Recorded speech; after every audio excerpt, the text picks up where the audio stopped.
കൗസല്യാദേവിയുടെ സ്തുതി കേട്ടു ഭഗവാൻ വലിയ സന്തോഷമായി. ഭഗവാൻ തൻ്റെ ആ വൈഷ്ണവമായ രൂപം, 4 തൃക്കൈകളോടുള്ള രൂപത്തെ മറച്ചു. എന്നിട്ടോ സാധാരണ ഒരു കൊച്ചുകുട്ടിയുടെ രൂപത്തിൽ ഭഗവാൻ അമ്മയുടെ മുന്നിൽ പ്രത്യക്ഷനായി, കൊച്ചു കുഞ്ഞായി മാറി. അപ്പോൾ തനിക്ക് മകനുണ്ടായി എന്നുള്ള വിവരം ദശരഥൻ അറിഞ്ഞു. വലിയ സന്തോഷമായി. വേണ്ട കുട്ടികൾ ജനിച്ചാൽ ആദ്യം ചെയ്യേണ്ട ജാതകർമാദി കാര്യങ്ങളൊക്കെ ചെയ്തു, ദാനം ചെയ്തു. പിറ്റേ ദിവസം ഭരതൻ കൈകേയിയുടെ മകൻ ജനിച്ചു. 3-ാമത്തെ ദിവസം സുമിത്ര പ്രസവിച്ചു. 2 മക്കളുണ്ടായി. എന്തായാലും ഈ 4 കുട്ടികൾക്കും ഓരോ ദിവസം ഇടവിട്ട് ജനിച്ച 4 പേർക്കും വേണ്ടതായ കാര്യങ്ങളൊക്കെ ദശരഥൻ ചെയ്തു. ദശരഥന് വലിയ സന്തോഷമായി. ഈ കുട്ടികൾക്ക് പേരിട്ടു എന്ന് പറയാം. സമസ്ത ലോകങ്ങളും ആത്മാവാമിവങ്കലേ രമിച്ചിടുന്നു നിത്യമെന്നോർത്തു വസിഷ്ഠനും. ശ്യാമള നിറം പൂണ്ട കോമള കുമാരന് രാമൻ എന്നൊരു തിരുനാമവും ഇട്ടാനല്ലോ. ഈ എല്ലാ ലോകങ്ങളും ആത്മാവാവുന്ന ഇവനിൽ രമിക്കുന്നു നിത്യവും എന്ന് പറഞ്ഞാൽ എല്ലാവരും ആനന്ദിക്കുന്നത് ഇവനിലാണ്. അതുകൊണ്ട് വസിഷ്ഠ മഹർഷി ആ നല്ല കറുത്ത നിറത്തോടുകൂടി, ശ്യാമള നിറത്തോടെ ആ സുന്ദരനായ കുട്ടിക്ക് രാമൻ എന്ന് പേരിട്ടു. ഭരണനിപുണനാം കൈകേയി തനയന് ഭരതൻ എന്നു നാമം അരുളി ചെയ്തു മുനി. ഭാവിയിലെ വലിയ ഭരണാധികാരിയാവും, മികച്ച ഭരണാധികാരിയാവും എന്നുള്ളത് കൊണ്ട് ഭരതനെ, കൈകേയിയുടെ മകനെ ഭരതൻ എന്ന് പേരിട്ടു. ലക്ഷണാന്വിതനായ സുമിത്ര തനയന്, വളരെ ലക്ഷണങ്ങളോടുകൂടി ജനിച്ച സുമിത്രയുടെ മകനെ ലക്ഷ്മണൻ എന്ന് പേരിട്ടു. ശത്രു വൃന്ദത്തെ ഹനിച്ചിടുക നിമിത്തമാണ്, ശത്രുക്കളെ വളരെ പെട്ടെന്ന് ജയിക്കാൻ കഴിയുന്നവൻ എന്നുള്ളത് കൊണ്ട് ശത്രുഘ്നൻ എന്ന് സുമിത്രയുടെ 2-ാമത്തെ മകനും പേരിട്ടു. ഇങ്ങനെ 4 മക്കൾക്കും പേരിട്ടു. അങ്ങനെ കുട്ടികൾ ഇങ്ങനെ വളർന്നു വരാൻ തുടങ്ങി. വേണ്ട വിദ്യകളൊക്കെ പഠിച്ചു. അവർ വസിഷ്ഠൻ്റെ കയ്യിൽ നിന്നും മറ്റ് ഗുരുക്കന്മാരെ കയ്യിൽ നിന്നും പല വിദ്യകളും ഒക്കെ പഠിച്ചു. അവരുടെ എന്താ പറയുക, മുട്ടിലഴയുന്ന പ്രായം, ഒറ്റയടി വെച്ച് കുഞ്ഞിക്കാല് വെച്ച് നടക്കുന്ന കാലം, അങ്ങനെ ഓടിക്കളിക്കുന്ന കാലം, അങ്ങനെ പതുക്കെ അവരെ അച്ഛനെയും അമ്മമാരെയും നാട്ടുകാരെയും പ്രജകളെ എല്ലാവരെയും ആനന്ദിപ്പിച്ചുകൊണ്ട് ഇങ്ങനെ വളരാൻ തുടങ്ങി. അവര് വസിഷ്ഠ മഹർഷിയുടെ അടുത്തുനിന്ന് വിധിപൂർവം ഉപനയനമൊക്കെ കഴിഞ്ഞു. വേദം, വേദാംഗം, വേദാന്തം തുടങ്ങിയ കാര്യങ്ങളൊക്കെ പഠിച്ചു. ഇവിടെ പറയണ രാമായണം. ശ്രുതികളോട് പുനരംഗങ്ങളുപാംഗങ്ങൾ സ്മൃതികൾ ഉപസ്മൃതികളും അശ്രമമെല്ലാം പാഠമായതു പാർത്താൽ എന്തൊരത്ഭുതം അവ പാടവമേറും നിജശ്വാസങ്ങൾ തന്നെയല്ലോ. തൻ്റെ ഭഗവാന്റെ ശ്വാസമാണ് അതൊക്കെ ഈ ഭഗവാൻ മനുഷ്യനായി വന്നതൊക്കെ പഠിച്ചു.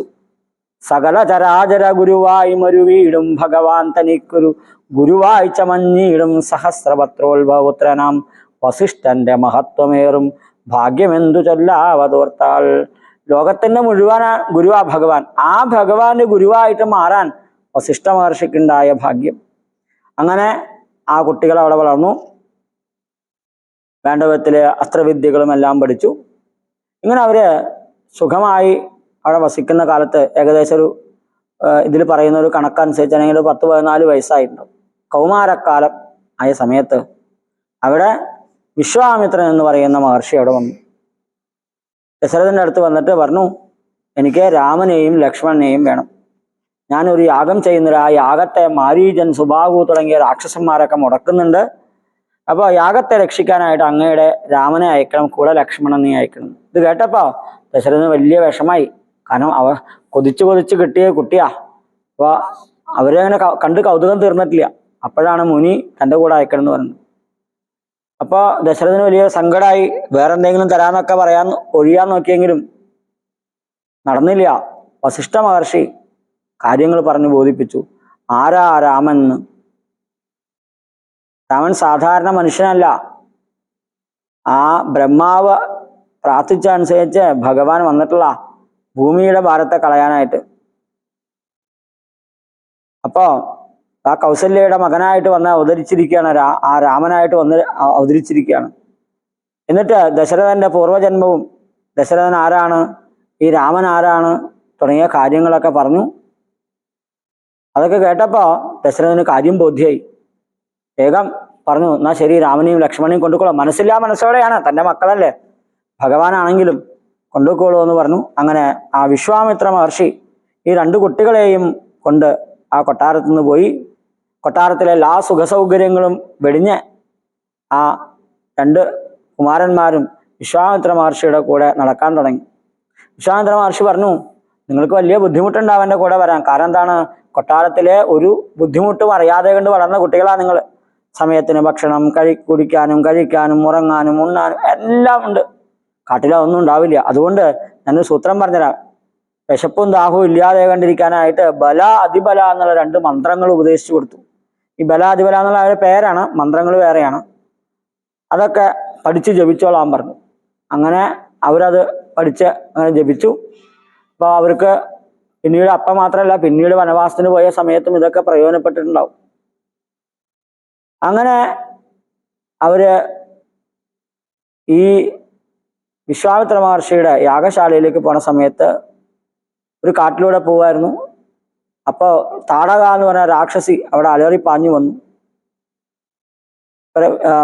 വിശ്വാമിത്ര മഹർഷി പറഞ്ഞു, ഇവളെ പേടിച്ചിട്ട് ആരും ഈ വഴിക്ക് പോകാറില്ല, അതുകൊണ്ട് രാമ ഇവളെ കൊല്ലുന്നോളൂ എന്ന് പറഞ്ഞു. അപ്പോൾ ഗുരുവിൻ്റെ അനുമതി കിട്ടിയപ്പോൾ രാമൻ ആ ശൂർപ്പണഖയെ നേരിട്ടു. ശൂർപ്പണഖയല്ല, താടകയെ നേരിട്ടു. അവളെ വധിച്ചു. അവളെ ശരീരത്തിൽ നിന്ന് ഒരു യക്ഷി പുറത്തു വന്നു. ശാപം കിട്ടി യക്ഷി രാക്ഷസിയായതാ. ഭഗവാനെ വന്ദിച്ച് ആ യക്ഷി അവിടെ നിന്ന് പോയി. പിന്നെ ഇവരെല്ലാവരും കൂടി സിദ്ധാശ്രമത്തിൽ ചെന്നു.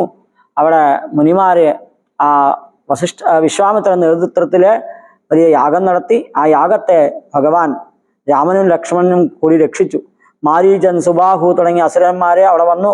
ചോരയൊക്കെ ആകാശത്ത് നിന്ന്, ചോരയും മലം അങ്ങനെ ആവശ്യമില്ലാത്തതൊക്കെ ആ യാഗശാലയിലേക്ക് എറിഞ്ഞപ്പോൾ രാമൻ അവരെ തൻ്റെ അസ്ത്രങ്ങളെ കൊണ്ട് തുരത്തി ഓടിച്ചു. സുബാഹുവിനെ നിഗ്രഹിച്ചു. മാരീചൻ പോയി ആ രാമബാണത്തോടൊപ്പം കടലിൽ പോയി വീണു എന്നൊക്കെയാണ്. എന്തായാലും ശരി, ആ യാഗത്തെ മുഴുവൻ കാത്തുരക്ഷിച്ചു. ഒരു ശല്യവും ഇല്ലാതെ കണ്ട് വിശ്വാമിത്ര മഹർഷി ആ യാഗം നടത്തി. അദ്ദേഹത്തിന് വലിയ സന്തോഷമായി. 2-3 ദിവസം അവിടെ നിന്ന് പല കാര്യങ്ങളൊക്കെ സംസാരിച്ചു. മുനി പറഞ്ഞു, ഇനി സമയം കളയാനില്ല, നമുക്ക് വേഗം മിഥിലാപുരത്തിൽ പോകണം. അവിടെ മിഥിലാധിപനായിട്ടുള്ള ജനകൻ ത്രയംബകം എന്ന് പറഞ്ഞ ഭഗവാന്റെ വില്ലെടുത്ത് വെച്ച് ഇരിക്കുന്നുണ്ട്. അതൊന്ന് കാണണം, പോയാൽ പല കാര്യങ്ങളും നടക്കും എന്ന് പറഞ്ഞ് ഈ 2 കുമാരന്മാരും രാജകുമാരന്മാരെയും രാമലക്ഷ്മണന്മാരെയും കൊണ്ടിട്ട് വിശ്വാമിത്ര മഹർഷി ആ മിഥിലയിലേക്ക് ഗംഗ കടന്ന് പോവുകയാണ്.